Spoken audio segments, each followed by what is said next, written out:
Bonsoir.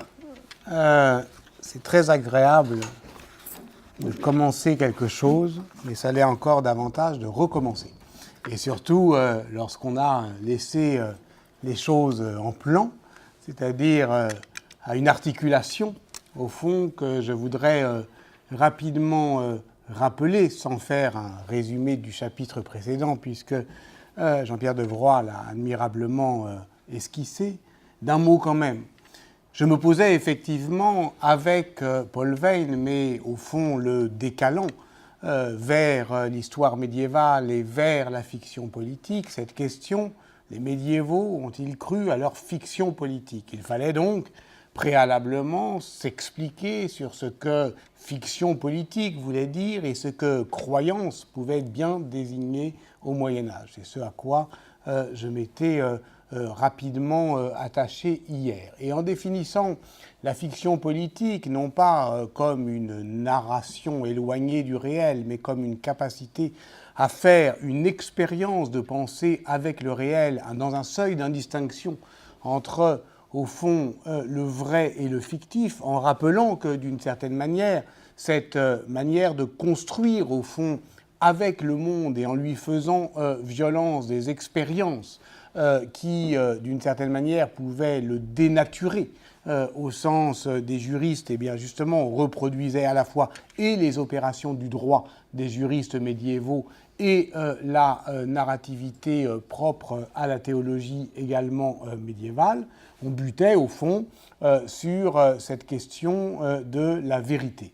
Et à partir du moment où j'avais commencé à le dire, au fond, les techniciens du faire croire que sont les clercs au Moyen-Âge n'ont pas à être vus justement dans une perspective fonctionnaliste qui serait trop rapidement machiavélienne, qui irait trop rapidement vers ce point de répulsion que Michel Foucault, justement, était si pressé, si hâtif de rejoindre en enjambant le Moyen-Âge, en s'attardant un peu sur cet âge moyen qui est justement celui que la philosophie moderne, que la philosophie, que l'histoire de la raison philosophique enjambe si hardiment, eh bien on pouvait comprendre justement que ces techniciens du faire croire, ils ne s'exceptaient pas de ce dont ils étaient au fond les plus rusés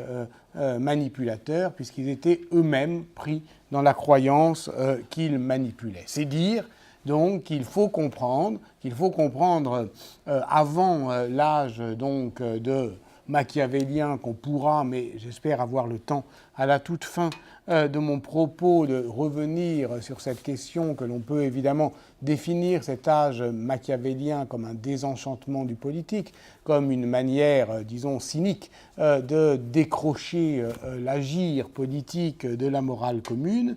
Il faut pour cela, effectivement, prendre au sérieux le fait que je vais continuer ce soir à parler d'une période où, au fond, les hommes d'Église se faisaient une idée si haute de la vérité qu'ils voulaient conjoindre la foi et la raison. On en avait terminé par là en une seule et même science qu'ils appelaient précisément la théologie. Et dès lors, ce petit long Moyen-Âge, donc, qui, comme tu le rappelais, Jean-Pierre, va de la coupure grégorienne à la déchirure de la Réforme, eh bien, il peut effectivement se caractériser par, au fond, une nouvelle théologie de la vérité. Rappelons quand même d'un mot ce qu'était la réforme grégorienne, parce que je l'ai dit peut-être de manière un peu trop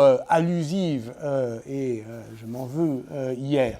Réforme grégorienne, on a appris à l'école traditionnellement, ou en tout cas à l'université, enfin scolairement au fond, on désigne par réforme grégorienne la réforme de l'Église disciplinaire et dogmatique qui suit au fond, la querelle des investitures, et c'est, au fond, comme une sorte de bras de fer de deux universalismes, l'universalisme ancien de l'Empire et l'universalisme qui se reconstruit de la papauté. C'est ainsi, donc, dans cette grande confrontation politique que l'on désigne ordinairement la réforme qui prend abusivement le nom d'un de ses défenseurs, Grégoire VII. Mais en réalité, les historiens, Pierre Toubert et bien d'autres, ont depuis longtemps réévalué cette période, en faisant d'ailleurs davantage qu'une période, mais une véritable flexure, un pli, une articulation de seuil qui définit justement le recommencement d'un nouveau Moyen-Âge sur de nouvelles bases. Et ces nouvelles bases, c'est au fond une idéologie de la coupure, une idéologie de la ségrégation entre effectivement deux mondes, les clercs et les laïcs. Et au fond, ce qui est très important, me semble-t-il, dans la réforme grégorienne, c'est qu'elle réordonne le monde. C'est que c'est un agencement global, pas seulement politique, pas seulement religieux, mais on pourrait dire proprement anthropologique, qui d'une certaine manière fait renaître, recommencer là encore le christianisme, qui d'une certaine manière va obliger les pouvoirs à se définir par rapport à ce que désormais elle réordonne dans le monde. On peut dire que si la réforme grégorienne a été ce projet théocratique de faire de la papauté le pivot des pouvoirs dans le monde, alors elle a échoué. Mais justement, il est dans l'histoire des échecs bien plus féconds que des succès, parce que c'est à partir du moment où effectivement l'Église a échoué à au fond conserver le monopole des nouveaux savoirs et du nouveau partage du sensible qu'elle mettait en œuvre à partir du XIIe siècle, c'est à partir de ce moment-là que commence une autre histoire, qui est notre histoire, qui est celle de la modernité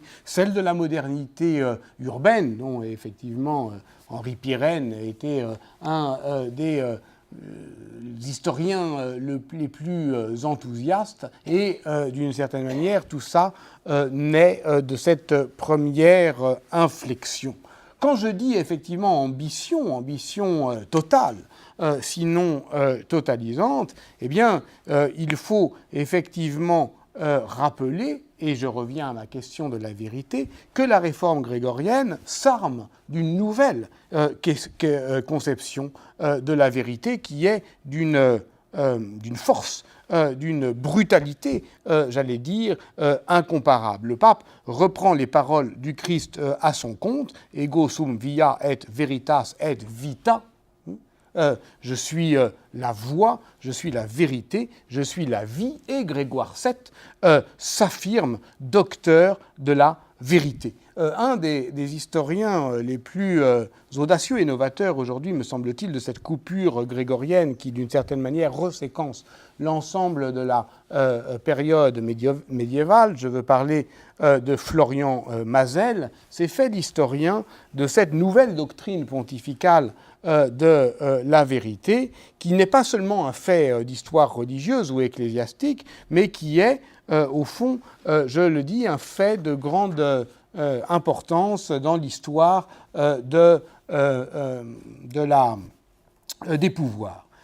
C'est ainsi que, au fond, et ça me paraît très important de le rappeler, c'est Grégoire VII qui s'est exclamé en 1073, dans sa réponse à l'évêque Vimundus, « Si tu t'avises de nous opposer la coutume, rappelle-toi que le Seigneur n'a pas dit « je suis la coutume », mais « je suis la vérité », formule ensuite reprise par les réformateurs monastiques, puis par le décret de Gratien. Bon, ça veut dire qu'à partir de ce moment-là, les pouvoirs, et le premier d'entre eux, le pouvoir du pape, se fait une idée si haute de la vérité qu'on ne peut pas justement considérer autrement l'ambition théocratique que dans les termes que j'avais tenté de définir hier. Mais alors, qu'est-ce que c'est que la vérité ? Est-ce que c'est seulement la vraie foi, c'est-à-dire plus que la vérité du fait. La vraie foi, c'est l'hypostase du Christ. C'est une vérité absolue qui nous dégringole dessus, qui est universelle, qui est révélée. La vérité du fait, elle se construit. Elle est effectivement le résultat, par exemple, d'une enquête. Et le terme d'enquête, inquisitio, est évidemment fondamental. Et dans l'ordre juridique, vous le savez bien, l'inquisition, c'est-à-dire la construction par les témoignages contradictoires de la vérité du fait, et dans la dispute scolastique qui, au fond, l'université, au même moment, c'est-à-dire nos structures cognitives, je le rappelais hier, se construisent sur cette certitude que la vérité, eh bien, d'une certaine manière, elle ne se constate pas, elle se construit. Et elle se construit collectivement par la concordance des discordances, c'est-à-dire par l'organisation d'une mésentente contrôlée. Et ça, c'est quelque chose qui est très puissant et dont on doit comprendre, au fond, l'étonnante simultanéité. Comment se fait-il que ça soit la même société, la société qui se donne effectivement comme, au fond, l'ombre de Dieu sur terre, l'Ecclésia, une société eucharistique qui est entièrement ordonnée par cette vérité, la vérité absolue, la vérité du Christ, qui en même temps construit les procédures qui sont encore nos propres procédures, qui sont les procédures effectivement d'une construction de la vérité du fait. Pourquoi je parle de ça? Et quelle est l'actualité de ces doctrines ou de ces débats qui peuvent nous paraître bien anciens, bien obscurs, bien exotiques? C'est parce que nous sommes effectivement, nous autres historiennes et historiens, et aussi tout autre citoyen, chaque citoyen de bonne foi confronté à la tristesse d'un temps dit de post-vérité, nous sommes bien confrontés à cette même ambiguïté. Peut-on en même temps croire à une certaine forme de régime de vérité, c'est-à-dire la certitude que justement tout n'est pas fictionnel, que nous ne nous contentons pas de croire vraies des fictions utiles, qu'il y a dans le monde des vérités que l'on doit défendre, et en même temps nous savons que ces vérités que nous devons défendre, nous les défendrons avec d'autant plus d'ardeur que nous les avons construites et qu'elles ne nous sont pas tombées du ciel. C'est très difficile. La voie est étroite, c'est vraiment, au fond, sur le fil du rasoir, mais c'est de cela dont on a à parler. Et c'est pour cela que je me permets de le poser ici, devant nous, pour être un objet de débat. Parce que, au fond, évidemment, cette histoire lente de la rationalité, celle précisément que la philosophie moderne, classique, dont, tu l'as rappelé, Michel Foucault était l'héritier, c'est-à-dire des gens pour qui, au fond, qui avaient fait... Il ne faut pas oublier que Michel Foucault, c'était quand même un philosophe des années 50 dans sa formation. Et donc, pour qui, assez logiquement, il n'y avait rien entre Augustin et Machiavel. Rien d'intéressant, rien de saisissant pour nous aujourd'hui. Que la modernité, elle recommençait avec la Réforme, fondamentalement, ou avec la Renaissance. Et donc, quel est l'intérêt pour nous d'aller farfouiller cet entretemps du Moyen-Âge? Précisément parce que c'est justement le moment où toutes les contradictions sont offertes, sont vivantes, sont palpitantes. Et où donc on peut comprendre comment, en même temps, comme vous le savez, l'expression fétiche du nouveau président de la République française, en même temps, ce qui est d'une certaine manière aussi l'expression de tout historien qui se respecte, parce qu'un historien construit des contemporanéités. Donc en même temps, voilà, cette période a exalté avec beaucoup de force, de solennité et, je l'ai dit, de brutalité, dans le cas de la réforme grégorienne, une vision intransigeante de la vérité, et en même temps a organisé, au fond, toutes les méthodes d'enquête par lesquelles on l'a construit ensemble. Bon. C'est très important parce que, au fond, ça détermine, me semble-t-il, la nécessité d'aller saisir ce qui, dans justement cette pensée-là, peut nous servir pour, aujourd'hui, comprendre cette histoire des pouvoirs qui a à voir non pas avec une théorie transcendantale de la vérité, mais justement avec une construction de la vérité par approximation raisonnable. Prenons le cas, je reste encore un peu dans la philosophie, et puis ensuite on sera dans la pratique. Prenons le cas de Thomas d'Aquin. Le statut de la vérité, c'est-à-dire le rapport entre l'étant et le vrai, est une théorie transcendantale chez lui, parce que, évidemment, le vrai se trouve pour lui principalement dans l'intellect. Ce qui ne veut pas dire que l'intellect humain soit la source ou le lieu du vrai. Ça ne veut pas dire que est vrai ce que nous pensons vrai. Il y a bien un endroit dans le monde où les choses vraies le sont. Ça, et cet endroit, pour Thomas, c'est évidemment Dieu. Ça veut dire, malgré tout, que, au fond, je reprends la question « qu'est-ce que le vrai ?» Thomas répond « même si l'intellect humain n'était pas, les choses seraient tout de même dites vraies dans leur ordonnancement à l'intellect divin. » Alain de Libera dit de la philosophie médiévale que c'est la collection des mauvaises réponses à des questions qu'on ne se pose plus.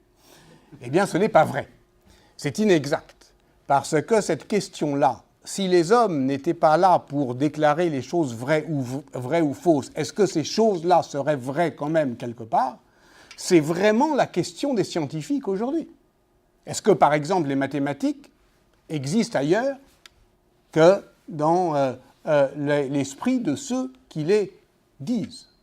C'est une question qui est une question irrésolue de la philosophie mathématique. Donc, au fond, nos médiévaux, précisément parce qu'ils sont engagés dans cette histoire, qui est déjà notre histoire, eh bien, ils butent sur des questions qui sont les nôtres aujourd'hui. Et donc, ça veut dire que les choses ne sont substantiellement vraies que dans l'intellect divin. Ça, c'est la vérité transcendantale. Mais puisque la vérité s'accomplit dans l'intellect humain, alors ça ouvre la possibilité d'une vérité logique, c'est-à-dire d'un effet de connaissance, d'où la possibilité pour la philosophie, à partir du XIIIe et surtout du XIVe siècle, de saisir la vérité comme approximation du vrai. Autrement dit, il existe, pour les historiens de la philosophie, je pense notamment à Christophe Grélard, une histoire très ancienne du scepticisme. Voilà où je voulais en venir. C'est-à-dire que, y compris chez ces philosophes scolastiques les plus intransigeants qui veulent défendre une vérité transcendantale du fait, eh bien, il y a la possibilité que la vérité, eh bien, s'approchant par approximation, eh bien, la contingence des singularités et des événements humains en particulier nous oblige à considérer des croyances fragiles, mais néanmoins rationnelles.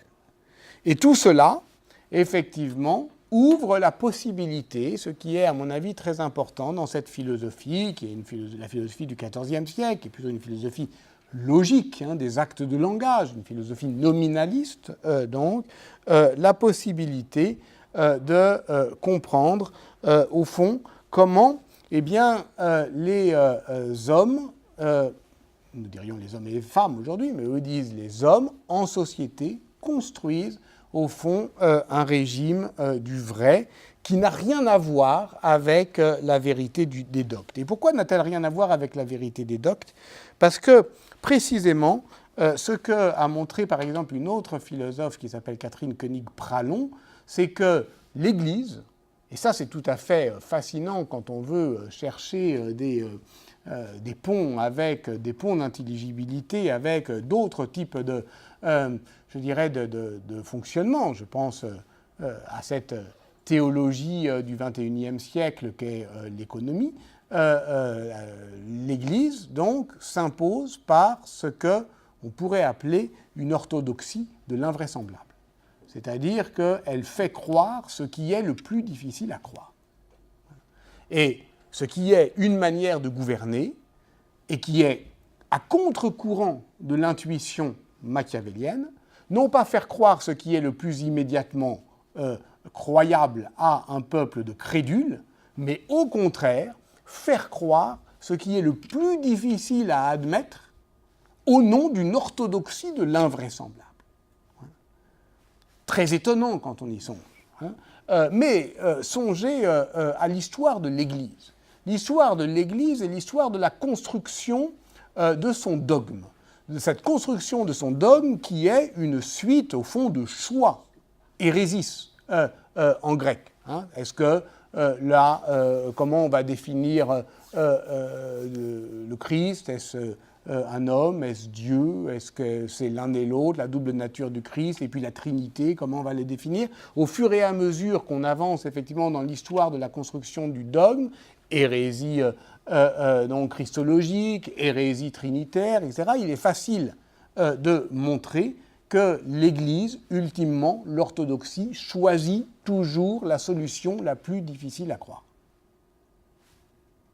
Et jusqu'à la querelle de la transsubstantiation, qui définit évidemment la réforme grégorienne, parce que c'est ça qui donne l'exorbitant pouvoir des clercs par les mains desquels, effectivement, il y a réellement transsubstantiation, c'est-à-dire que jusque-là, c'était facile à croire, quand même. On disait, bon, voilà, le Christ, le dernier repas, vous ferez cela en mémoire de moi. Donc, qu'est-ce que c'est que la scène? Qu'est-ce que c'est que la communion eucharistique? C'est un rituel commémoratif. Vous ferez cela en mémoire de moi. Donc, c'est du pain. On va faire comme si c'était le corps du Christ. C'est un symbole. Comme si, logiquement, c'est un symbole. On fonctionne comme ça pendant 1000 ans.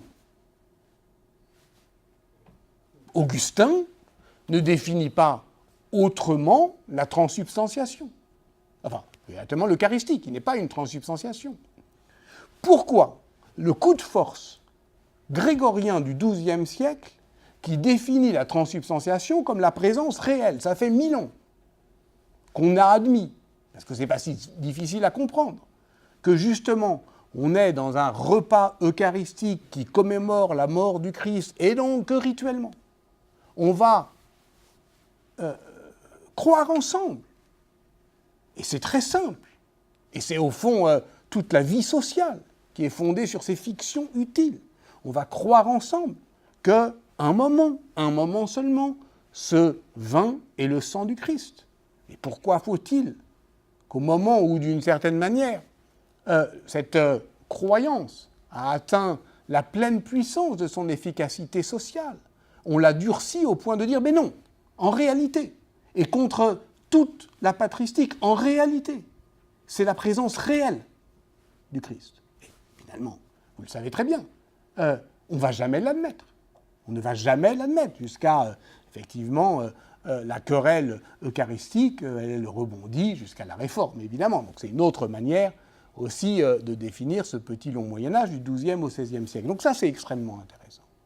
Ça veut dire, me semble-t-il, qu'au fond, il faut saisir la façon dont cette intransigeante histoire de la vérité, elle est tout à fait, elle repose sur une orthodoxie de l'invraisemblable, tout en donnant la possibilité cognitive à chacun de contrecarrer cette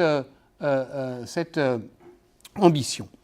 Et d'une certaine manière, tout cela ouvre la possibilité d'une histoire sociale des régimes de vérité. Et c'est là où on rejoint aussi Michel Foucault. Et tu avais raison, effectivement, de réouvrir cet après-midi par lui, parce qu'au fond, qu'est-ce que Foucault a fait dans sa vie? Il a effectivement construit une histoire des régimes de vérité, c'est-à-dire il n'a cessé de dire qu'au fond, on appelle vérité ce qu'à un moment donné, les hommes en société croient vrai. Et donc, ce qui est un objet historique, ce n'est pas la vérité, c'est la véridicité. C'est-à-dire ce que l'on dit vrai. Bon. C'est la position rationaliste la plus simple. Lorsque Quentin Skinner, par exemple, fait en 2002 à Londres son importante conférence L'historien et la vérité, il pose effectivement pareillement, du point de vue pragmatique, la question, alors qu'est-ce que c'est que la vérité pour les historiens? Enfin, en tout cas, l'historien n'a pas à se poser la question de savoir si François a effectivement reçu les stigmates, si effectivement il y avait des trous dans ses mains et dans ses pieds. Il a simplement à dater le moment où les gens ne le disaient pas et le moment où les gens commencent à le dire. Et donc, par conséquent, la vérité, c'est ce qu'à un moment donné, on croit vrai. Bon. Ça, c'est ce qu'on appelle la véridicité. Sauf qu'à la fin de sa vie, effectivement, Foucault, comme vous le savez, ne se contente pas de cette position pragmatique et va chercher. C'est là, je dirais, son héroïsme, ce qu'il appelle le courage de la vérité, c'est-à-dire la capacité qu'ont les hommes à un moment donné de s'ouvrir à effectivement une vérité qui est la vérité du fait. Bon. Voilà, j'ai été un peu long, j'en suis désolé pour terminer cette deuxième partie, mais ça me paraissait important sur qu'est-ce que, au fond, la croyance, parce que vous voyez qu'elle met en jeu une conception difficile de la vérité, qui est d'autant plus vraie qu'elle est inouïe et invraisemblable, qu'elle n'est pas consonante avec le sens commun, qu'elle est opposée à ce qui paraît manifeste, et donc, d'une certaine manière, cela est le contraire de la coutume. Mais à partir du moment où la vérité théologique contredit souvent ce qui s'impose au sens et ce qui informe l'ordinaire des actions humaines, à ce moment-là, à cette invraisemblable vérité des clercs, des laïcs peuvent opposer la robustesse de l'expérience. Et c'est là, effectivement, que l'histoire se poursuit. C'est là où elle devient nerveuse, dynamique et passionnante, pour tout dire. Dans le registre d'inquisition de Jacques Fournier, par exemple, toujours pour rester sur cette question de la transsubstantiation.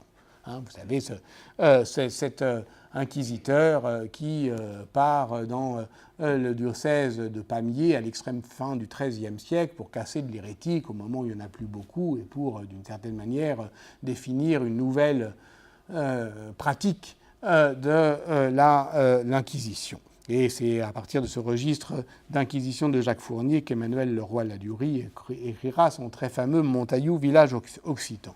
Jacques Fournier donc cherche et donc trouve le témoignage de croyances matérialistes. Il trouve des gens qui croient que l'âme est faite de sang et de vent.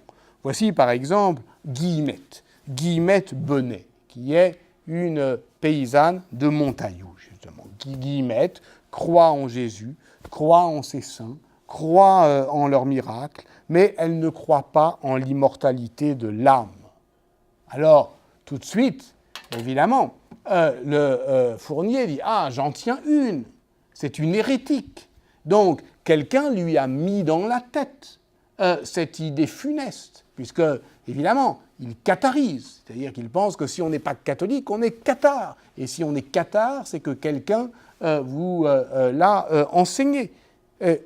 Qui t'a enseigné cette hérésie demande l'inquisiteur. Personne, répond Guillemette Bonnet. Je l'ai observé. Un jour, j'ai vu mourir un enfant sans qu'une âme ne sorte de sa bouche. Un autre jour, dit-elle, tout ça c'est dans le registre, j'ai saigné du nez.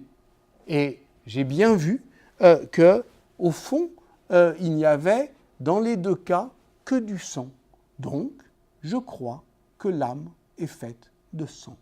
Avec cette même candeur obstinée qui sera celle de Menocchio, le meunier du Frioul, que Carlo Ginzburg découvre dans les registres d'inquisition du XVIe siècle et qui croyait, lui, que le monde était fait comme les fromages sont faits, croyait-il, par la putréfaction spontanée de la matière creusée par les vers. Au fond, cet invraisemblable du dogme, il justifie l'empire de la doctrine, mais il justifie aussi le gouvernement de ceux rares qui savent saisir cette vérité invraisemblable.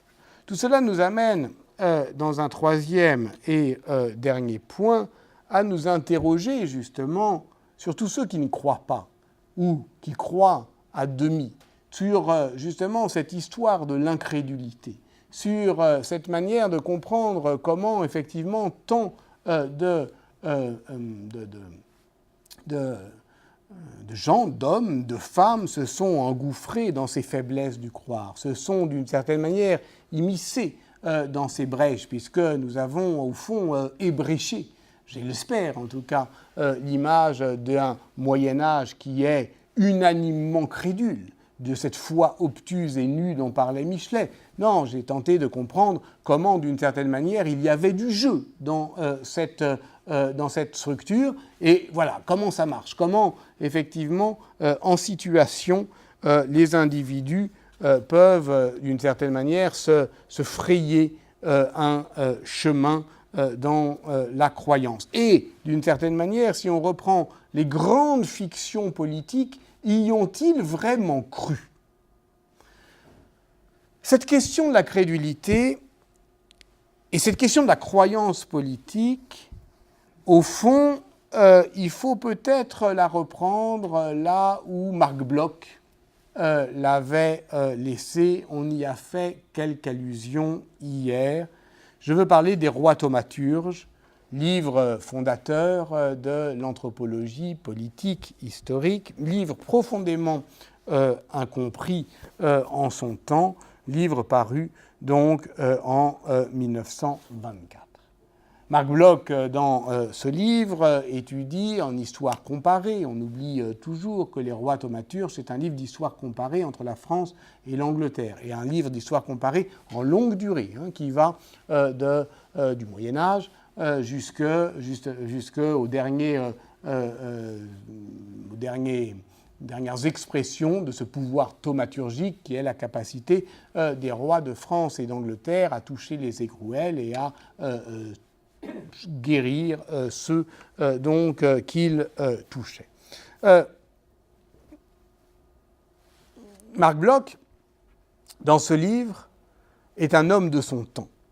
Il fait l'histoire de ce qu'il appelle lui-même des aberrations, une illusion collective, une histoire, dit-il, des erreurs collectives un peu plus loin. Et il parle de pouvoir thaumaturgique du Moyen-Âge comme de l'éclat trompeur des rois. Au fond, il en parle comme, pour reprendre l'expression qu'il connaissait si bien pour avoir écrit en 1920, donc 4 ans avant, Réflexion d'un historien sur les fausses nouvelles de guerre, il écrit sur un bobard. Vous savez, c'est de l'argot de tranchée. Le bobard, justement, c'est une manipulation de l'opinion, c'est un fake news, pour le coup, c'est-à-dire c'est une fausse nouvelle. Une fausse nouvelle que sciemment l'état-major faisait circuler pour faire croire aux soldats qu'ils devaient encore obéir. Et d'une certaine manière, Marc Bloch, qui est un rationaliste convaincu, traite les croyances du Moyen-Âge comme des bobards. Et donc, ça l'intéresse aussi de les déconstruire. Il n'est pas du tout dans cette position pragmatique et froide de Quentin Skinner, qui dit je vais considérer vrai ce que les gens considèrent à un moment donné vrai. Non. Il veut déconstruire. Et d'une certaine manière, c'est intéressant parce que c'est là, je dirais, la force de ce livre, son héroïsme du point de vue intellectuel, sa limite également du point de vue, je dirais, de sa portée, puisque, par exemple, il est intéressant aujourd'hui de relire la préface embarrassée qu'a fait de ce livre Jacques Le Goff, parce que Jacques Le Goff, au moment où il préface Les Rois thaumaturges en 1980, il est plutôt dans une ouverture au mythe qui est bien plus accueillante, évidemment, que cette limitation rationaliste. Il serait intéressant, de ce point de vue-là, de comparer ces deux hommes qui se lisaient, à défaut de se connaître, et qui ont combattu l'un en face de l'autre en 1914, Marc Bloch d'une part et Ernst Kantorowicz. Parce que Kantorowicz, lui-même, plus jeune, il est né en 1895, Marc Bloch est né en 1886, qui est juif comme lui, qui est ancien combattant comme lui, qui, après-guerre, entre dans le cercle de Stéphane Georg, qui est un poète symboliste dont le charisme inspirait un patriotisme lyrique à ses adeptes, il va se laisser, Kantorowicz, embrigader dans une fiction politique. Il va finir par croire à ce nationalisme prussien exacerbé d'un Reich invisible qui va, il s'en désolera plus tard, préparer évidemment ce qu'il ne souhaitait pas, ce dont il va être la victime, mais ce qu'il a au fond sournoisement, sourdement promu, le Troisième Reich. Et c'est évidemment quelque chose d'extraordinairement difficile et douloureux et contradictoire dans la vie de Kantorowicz. 1924 pour Marc Bloch, c'est les rois thaumaturges. 1927 pour Kantorowicz, c'est Frédéric II, l'empereur Frédéric II, dont effectivement cette extraordinaire biographie, qui est une biographie proprement héroïque, proprement nietzschéenne, d'un surhomme qui devient la stupor mundi, la peur du monde, qui soulève l'univers. Et effectivement, il y a une empathie extraordinaire entre Kantorowicz et son héros. Il va, avec les autres adeptes de Stéphane Georg, célébrer à Palerme et mettre donc des fleurs au pied du sarcophage de Frédéric II. C'est toujours mauvais signe lorsque un biographe voue un culte à celui dont il doit écrire la vie. Mais voilà, lui s'est laissé embarquer dans la croyance politique. Lui a fait de Frédéric II ce surhomme nietzschéen, parce que lui avait compris justement. Et ça, c'est quelque chose qui me semble très intéressant, c'est que Frédéric II lui-même, il y a une sorte de miroir, d'effet de miroir sidérant. Qu'est-ce que décrit Kantorowicz et qu'est-ce qu'il y a, je dirais, de sauvable dans ce texte profondément ambigu dont Kantorowicz se désolait un an avant sa mort qu'il soit encore réédité lorsque quelqu'un, c'était en 1956, lui avait écrit « Ah bah tiens, je viens de lire votre Frédéric II, c'est vraiment formidable ». Il lui a répondu « Cinglant, je ne me pardonnerai jamais d'avoir écrit un livre qui était sur la table de chevet de Himmler ».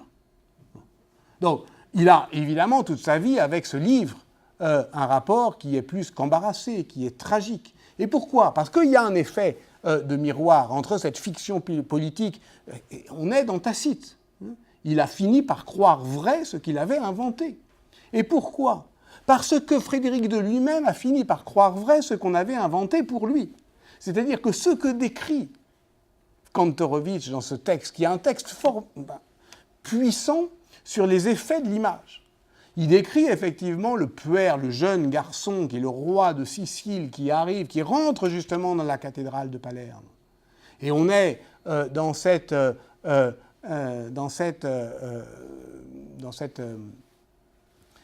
ambiance où tout effectivement est de pourpre et d'or et de gloire, et où tout cela tombe sur la tête d'un enfant qui va devenir roi de cette extravagante ambition du monde à s'élargir à la mesure de l'univers.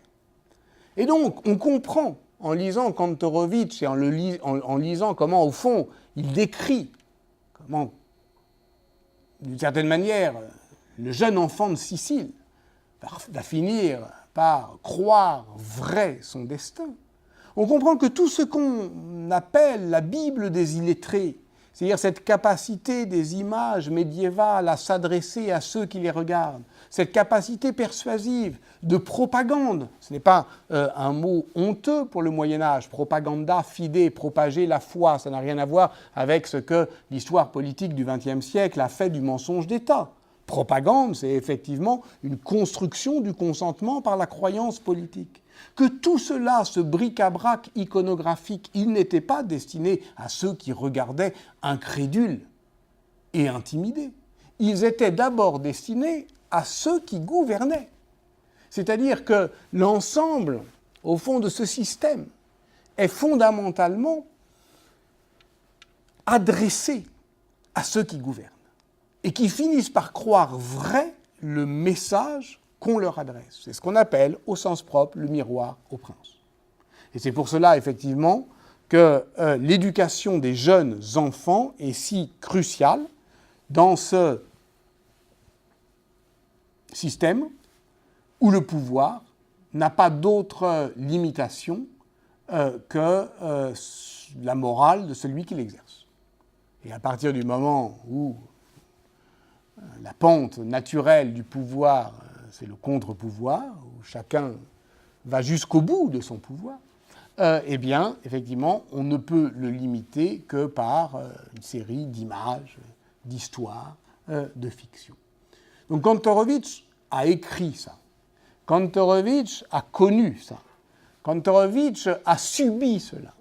Et toute sa vie, après 1933, va consister à désécrire ce qui l'a, au fond, entraîné si loin.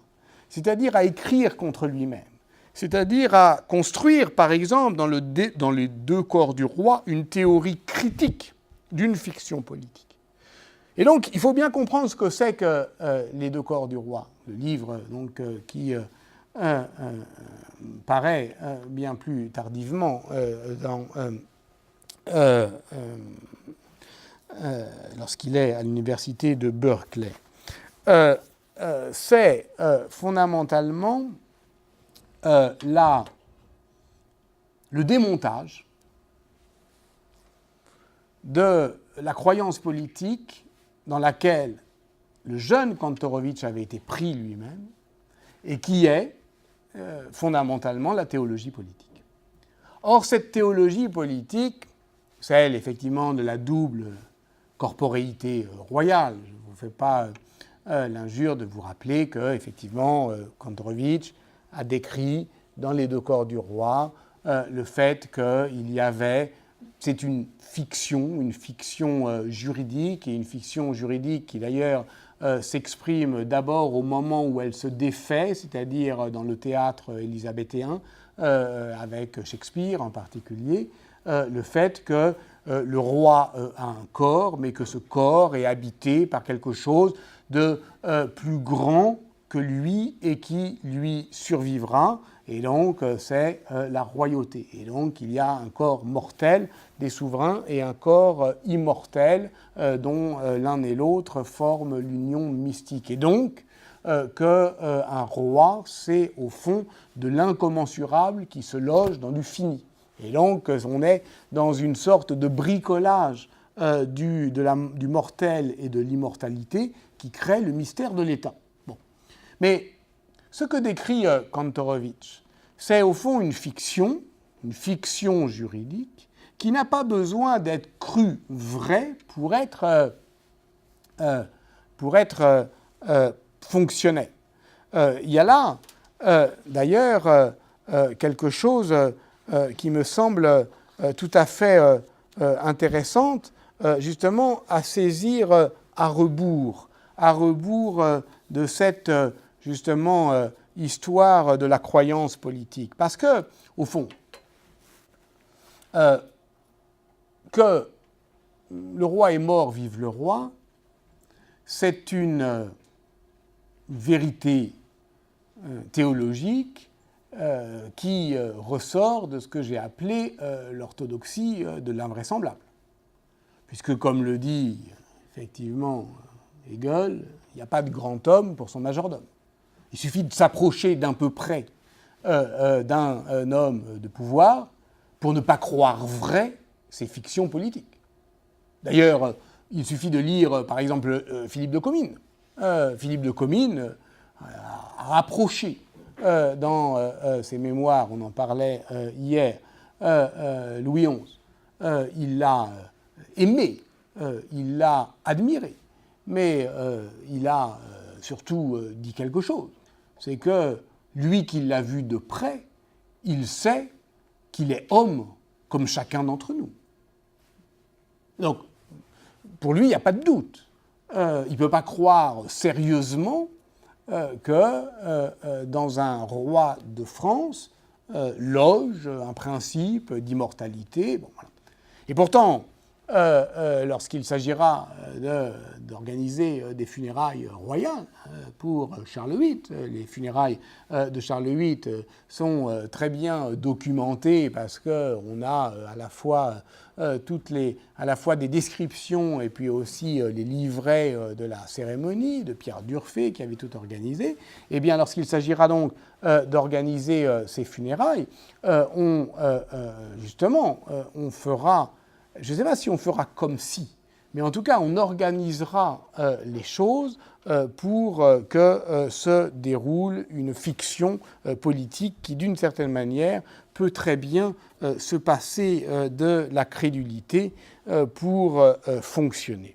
Oui, je disais qu'on a tout à fait tort, me semble-t-il, d'oublier que les livres de Kantorowicz, Les deux corps du roi, commence par justement une analyse de Shakespeare et donc de la lente construction médiévale de la fiction théologico-politique qui est justement celle des scènes affolantes du deuxième acte de Richard II de Shakespeare, c'est-à-dire la tragédie, ce qu'il appelle la tragédie des deux corps du roi, c'est-à-dire le moment où le roi se désassemble. Le roi sent en lui mourir la gémelléité constitutive de sa nature. Or, dans l'histoire de la monarchie française, cette scène a bien eu lieu.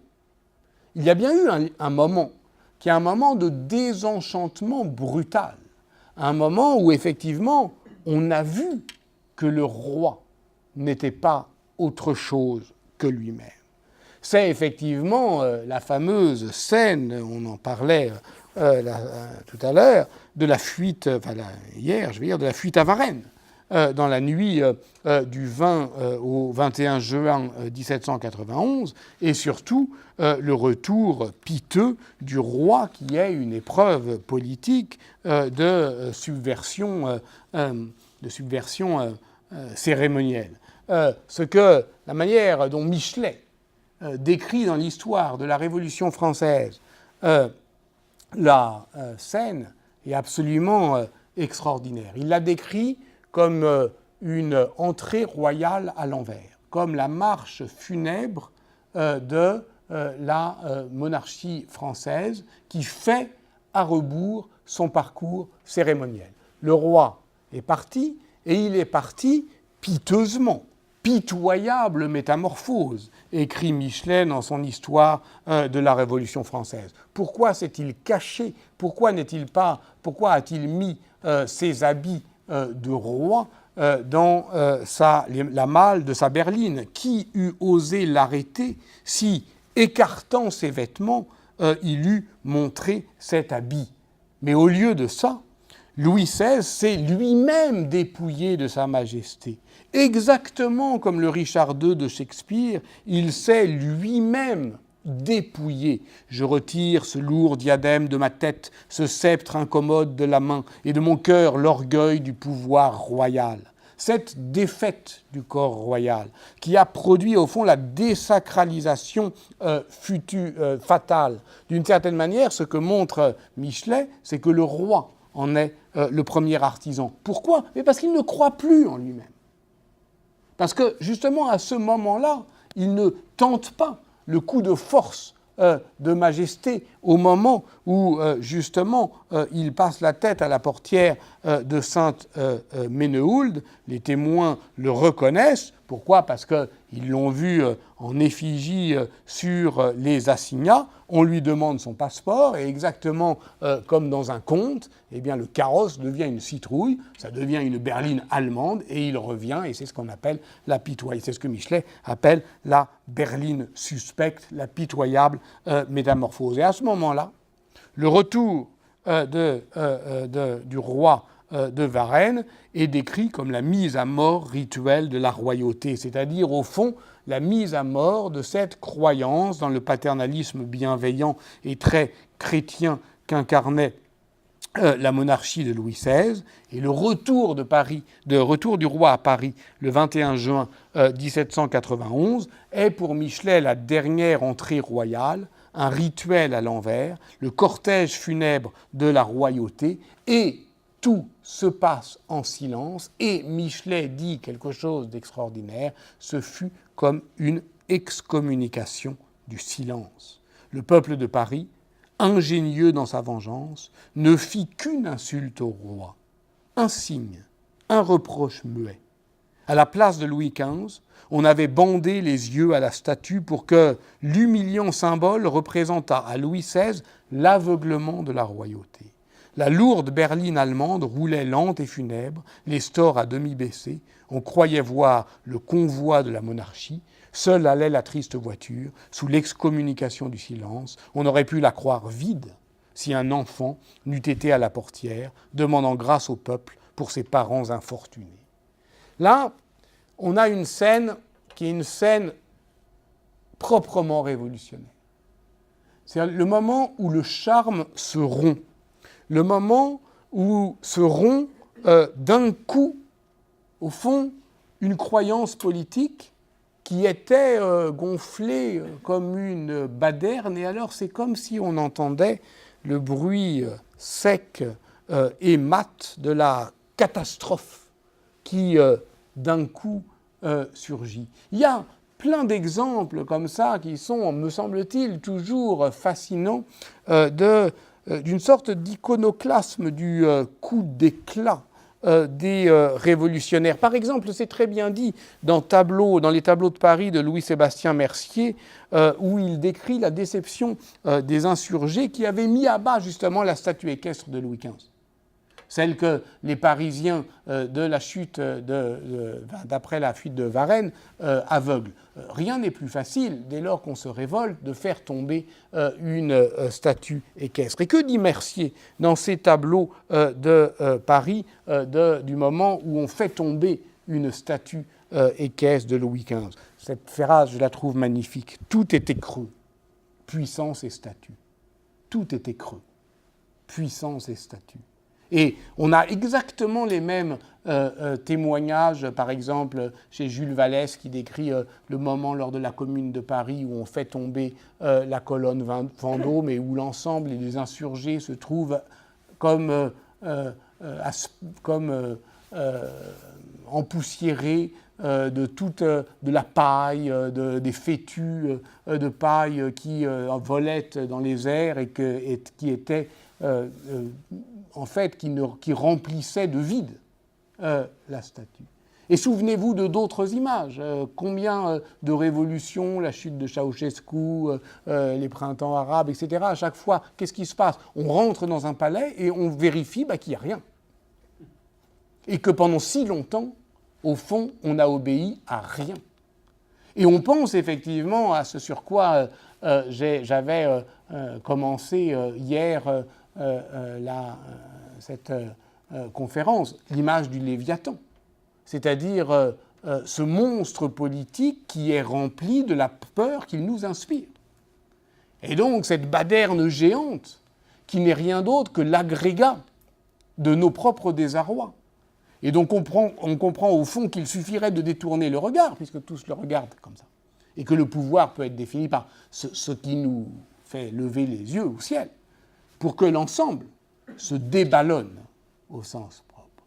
Mais faut-il attendre ces grands éclats? Faut-il attendre ces coups d'éclat, ces éclats de rire, le grand rire machiavélien, justement, le cynisme qui, d'un coup, va ridiculiser les puissants? Je ne crois pas. Et je pense, effectivement, je voudrais terminer plutôt pour décrire toutes les conséquences de ce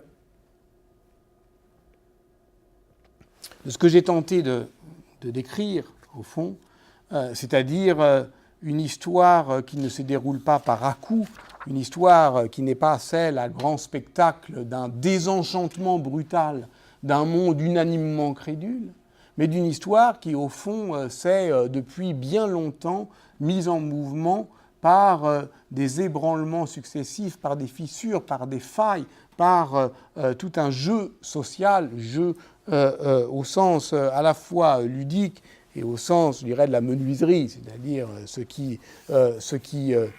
qui bouge. On pourrait reprendre d'ailleurs pour cela une question qui est peut-être l'autre livre qui était, je dirais, en arrière-fond de ma réflexion hier et aujourd'hui. Il y avait évidemment les Grecs ont-ils cru à leur mythe, mais il y a aussi le problème de l'incroyance au XVIe siècle, la religion de Rabelais, de Lucien Febvre, 1942. Dans ce livre, Lucien Febvre décrivait un univers mental saturé de religieux. Dans ce livre, Lucien Febvre postulait l'impossibilité de ne pas croire.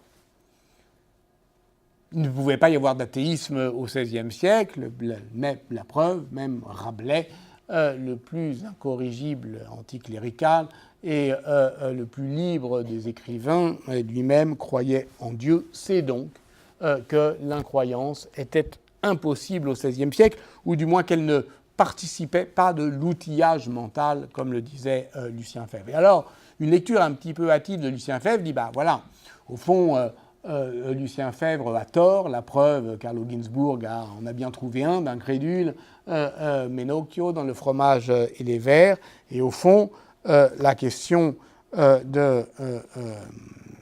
ce que je voudrais juste suggérer, c'est que la thèse de Lucien Febvre est quand même sérieuse et qu'elle n'est pas vulnérable au premier incrédule venu. Parce que qu'est-ce qu'il appelle l'outillage mental?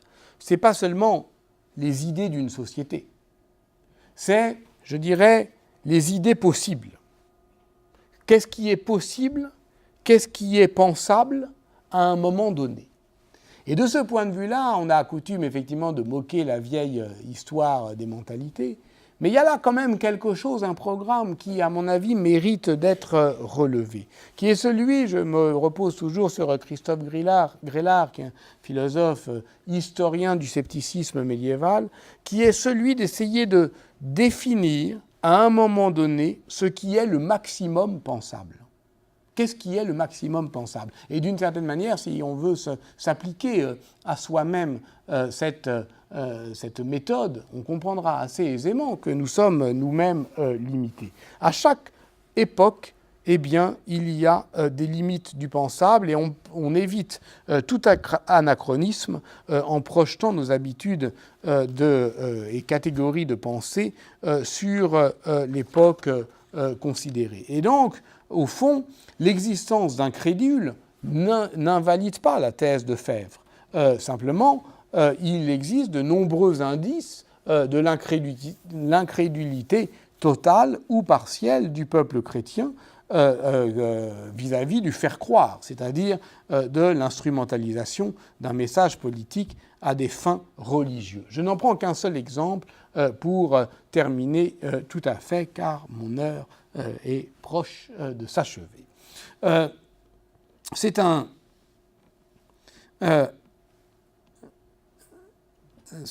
exemple que j'emprunte à la thèse de Jérôme Bachet qui s'appelle « Les justices de l'au-delà, les représentations de l'enfer en France et en Italie » et qui décrit la mise en place d'une nouvelle image de l'enfer, notamment à partir de ce prototype qu'est le Camposanto de Pise dans les années 1330-1340, donc antérieur à la peste noire, mais qui développe le champ de la représentation infernale, qui le développe et qui l'amplifie sur les thèmes des pénalités imaginaires qui font correspondre le châtiment à son crime. C'est-à-dire que les orgueilleux seront punis par la roue, les sodomites par l'embrochage, les gourmands par le gavage, etc. Et avec un raffinement progressif dans la cruauté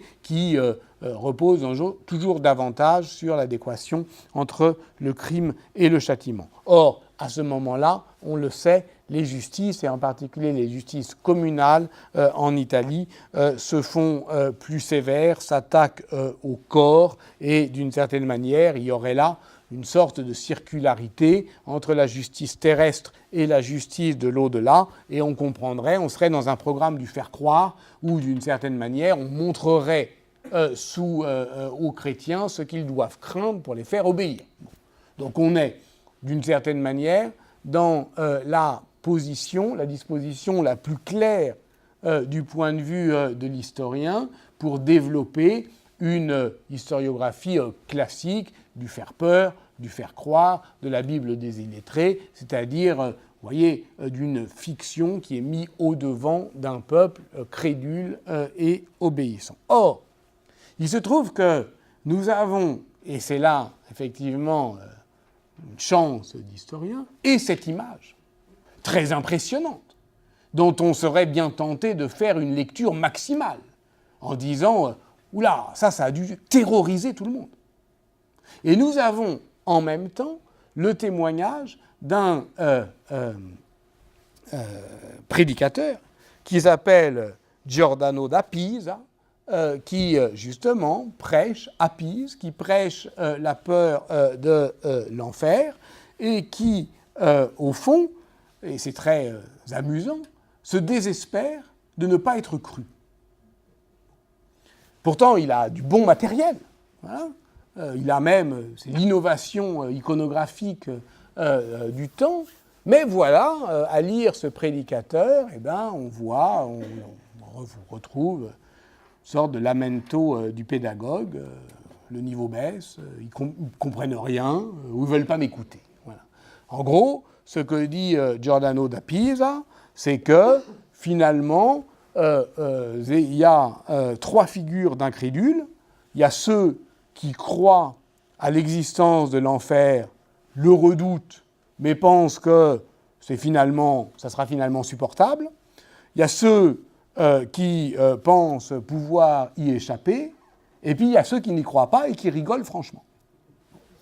Et donc, ils désespèrent de pouvoir, d'une certaine manière, faire croire en ce qu'il espère donc de la puissance terrorisante de l'image.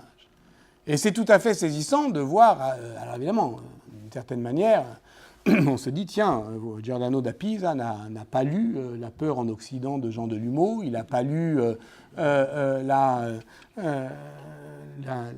religion de Rabelais et le problème de l'incroyance de Lucien Febvre, donc il semble être le dernier au courant que l'athéisme est impossible au moment où il vit. Mais en fait, c'est vrai qu'on pourrait se dire qu'il y a quand même beaucoup beaucoup de désinvolture chez les personnages historiques à ne pas lire les livres qu'on écrit sur eux. Mais enfin bon, en tout cas, ce qui est certain, c'est que on voit bien comment ce que montre Giordano da Pisa, c'est que au fond, il y a une capacité transgressive chez les acteurs auxquels il s'adresse, notamment pour les humbles du folklore. Vous voyez l'apologie de l'enfer dans le chante-fable d'Aucassin et Nicolette. Oui, on ira en enfer, et tant mieux, puisque c'est le destin inéluctable des beaux chevaliers, et qu'irions-nous faire au paradis parmi, je cite Aucassin et Nicolette, les vieux prêtres et les manchots, ceux qui sont vêtus de vieilles pèlerines râpées et de vieux haillons, alors qu'en enfer, on se retrouvera tous, nous, les beaux étudiants, les beaux chevaliers qui sont morts au tournoi et dans les guerres magnifiques, et les belles dames de la société polie, car elles ont 2 ou 3 amants en plus de leurs maris, ainsi que les joueurs de harpe, les jongleurs, les princes de ce monde. Bon. Donc, il y a évidemment dans cette transgression du faire croire quelque chose qui, au-delà du folklore, doit nous, à mon avis, nous alerter. C'est que, et j'en terminerai par là complètement, les historiens, sans doute, négligent constamment et négligent systématiquement l'inventivité politique et sociale de ceux qu'ils étudient. Ils négligent la force de la feinte. Ils négligent d'une manière générale la force des faibles. Ils négligent la capacité des sociétés à composer avec ce qui la domine. Ils négligent ce que Machiavel savait pourtant très bien, c'est que justement les dominés ont la science de leur domination, qu'il y a même un privilège épistémique constitutif aux dominés d'avoir une idée très claire, une idée très précise de ce qui les domine. Et tout cela, effectivement, crée les conditions, me semble-t-il, d'une nouvelle histoire politique qui ne se pose pas seulement la question qui est la question obsédante de toute la philosophie politique, qu'est-ce que commander, mais comment, au fond, Foucault disait quel est l'art de ne pas se laisser tellement gouverner. L'art de ne pas se laisser tellement gouverner. Non pas, tout de suite les grands mots, le désir d'être ingouvernable, mais l'art de ne pas se laisser tellement gouverner. C'est-à-dire cette capacité à réserver en soi une part qui est inatteignable, une part qui, au fond, est sur laquelle le pouvoir n'a pas prise. Et on voit très bien comment, d'une certaine manière, l'ensemble de ce Moyen-Âge qu'on a décrit effectivement à la fois, je dirais, complexe et fêlé, ébréché dans ce qu'on ne veut croire être qu'un bloc obtus de certitude, le comprendre ainsi, le comprendre comme un entretemps, c'est ce que j'ai tenté de faire hier et aujourd'hui. C'est pas simplement s'approcher de plus près de ce qu'il a été vraiment, c'est-à-dire une période, me semble-t-il, extraordinaire d'inventivité et au fond, sinon de liberté, du moins d'affranchissement, mais c'est aussi, et c'est là-dessus que j'avais commencé et donc que j'ai plaisir à terminer, trouver une ressource d'intelligibilité et pourquoi pas d'encouragement pour notre présent. Je vous remercie de votre attention.